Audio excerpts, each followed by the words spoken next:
বর্তমান সময়ের মুন্সিগঞ্জের ভিতরে ভাইরাল গোলকিপার সিফাত। তো আজকে অসাধারণ একটা গোল করেছে সিফাত। তো সিফাত, আজকের ম্যাচে তুমি অসাধারণ একটা গোল করেছো এবারের থেকে ওইবারে। তো তোমার অনুভূতি কিরকম? আমার অনুভূতি ভালো, কিন্তু খেলার ভিতরে হার জিত আছে। কিন্তু ট্রাইব্রেকারে একটা সেভ দিলাম, কপাল খারাপ, তো হাইরা গেছি।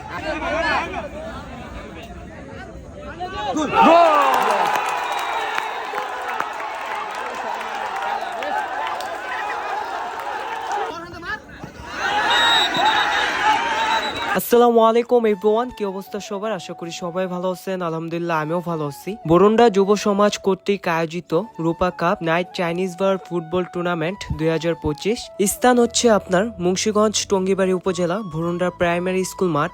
এই টুর্নামেন্টে 32টা টিম অংশগ্রহণ করেছে। এটা মূলত হচ্ছে আপনার দ্বিতীয় রাউন্ডের খেলা। এখন মূলত দ্বিতীয় হাফের খেলা চলতেছে। হলুদ কালার জার্সি পরিহিত যারা, তারা হচ্ছে পানাম, এবং সাদা কালার জার্সি পরিহিত যারা, তারা হচ্ছে আপনার মামাদুল। আমি যখন গিয়েছিলাম তখন মূলত দ্বিতীয় হাফের খেলা চলতেছিল। এই খেলাতে অংশগ্রহণ করতে পারবে আপনার 6 জন প্লেয়ার এবং হচ্ছে অতিরিক্ত 2 জন থাকবে। প্রথম হাফে মামাদুল একটা গোল করেছে এবং দ্বিতীয় হাফে সিফাত এইবার থেকে হাত দিয়ে মেরে অপর সাইডের ভারে অসাধারণ একটি গোল করেছে। খেলা শেষ হওয়ার 5 মিনিট আগে পানামের হয়ে অসাধারণ একটি গোল করেছে সিফাত। আপনারা দেখতে পাচ্ছেন দর্শকের উল্লাস।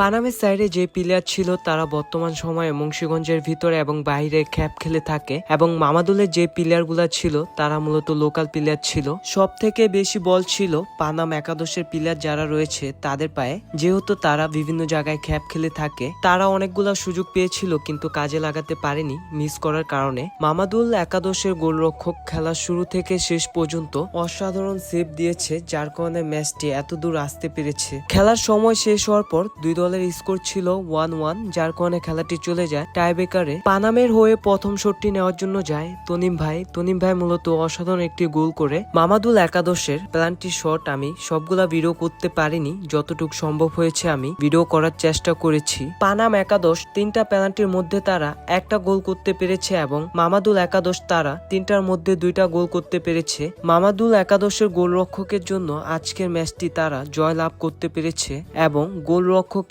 অবদান ছিল খেলা শুরু থেকে শেষ পর্যন্ত সব থেকে বেশি। তাদের জন্য শুভকামনা রইল, তারা সামনের ম্যাচগুলোতে ভালো পারফরমেন্স করবে।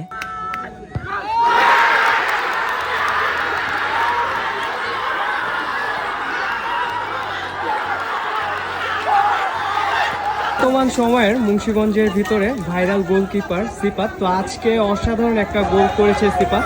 তো সিফাত, আজকের ম্যাচে তুমি অসাধারণ একটা গোল করেছো এবারের থেকে ওইবারে।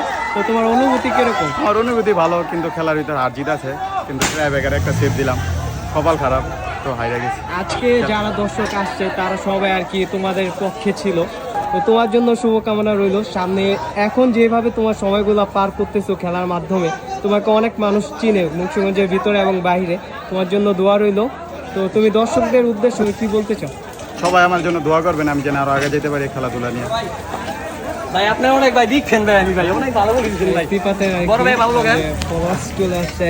পানাম একাদশ যথেষ্ট পরিমাণে চেষ্টা করেছে ম্যাচটি জেতার জন্য, যেহেতু তাদের লাক খারাপ ছিল যার কারণে তারা ম্যাচটি জিততে পারেনি। কপাল খারাপ থাকলে আসলে কিছু করার থাকে না। আজকের ম্যাচটা সত্যি অসাধারণ ছিল। আপনারা যারা যারা আজকে এই খেলাটি দেখতে গিয়েছেন তারা অবশ্যই কমেন্ট করে জানাবেন আজকের খেলাটি আপনার কিরকম লেগেছে। আজকের ভিডিওটা এই পর্যন্তই ছিল। যদি ভালো লাগে অবশ্যই শেয়ার করে দিবেন, অন্যদের দেখার সুযোগ করে দিবেন। সবাই ভালো থাকবেন, সুস্থ থাকবেন। ইনশাআল্লাহ আপনাদের সাথে নতুন কোনো ভিডিওতে দেখা হবে। আল্লাহ হাফেজ।